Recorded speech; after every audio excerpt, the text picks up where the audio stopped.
தற்போதைய அண்மை செய்தி. சென்னை மற்றும் அதன் சுற்றுவட்டார பகுதிகளில் பரவலாக மழை பெய்து வருகிறது.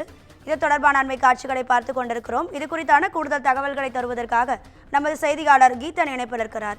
கீதன், வணக்கம். உங்க விரிவான தகவல்களை சொல்லுங்க.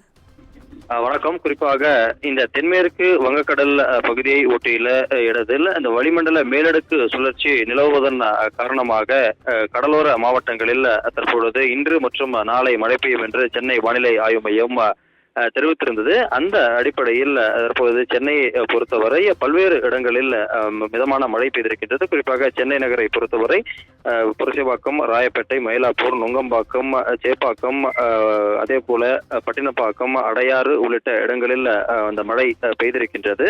குறிப்பாக கடந்த 24 மணி நேரத்தை பொறுத்தவரை தமிழகத்தில் பல்வேறு இடங்களில் இந்த மழை என்பது பதிவாகி இருக்கின்றது. குறிப்பாக நாளைய தினத்தை பொறுத்தவரை குறிப்பாக தென் தமிழகத்தில் ஒரு சில இடங்களிலும் வட தமிழகத்தில் ஓரிரு இடங்களிலும் இடிமின்னலுடன் கூடிய லேசானது முதல் மிதமான மழை பெய்யக்கூடும். குறிப்பாக இந்த தென் மாவட்டங்களான கன்னியாகுமரி, திருநெல்வேலி மற்றும் தூத்துக்குடி மாவட்டங்களில் ஓரிரு இடங்களில் கனமழை மற்றும் மிக கனமழைக்காக வாய்ப்புள்ளதாகவும் சென்னை வானிலை ஆய்வு மையம் தெரிவித்திருக்கின்றது. இன்றைய தினத்தை பொறுத்தவரையிலும் குறிப்பாக இடி மின்னலுடன் கூடிய லேசானது முதல் மிதமான மழை கன்னியாகுமரி, திருநெல்வேலி, தென்காசி மற்றும் தூத்துக்குடி மாவட்டங்களில் பெய்யக்கூடும் என்றும், அதே போல விருதுநகர், சிவகங்கை, மயிலாடுதுறை உள்ளிட்ட இடங்களில் கனமழை பெய்வதற்கும் வாய்ப்புள்ளதாகவும் சென்னை வானிலை ஆய்வு மையம் தெரிவித்திருக்கின்றது.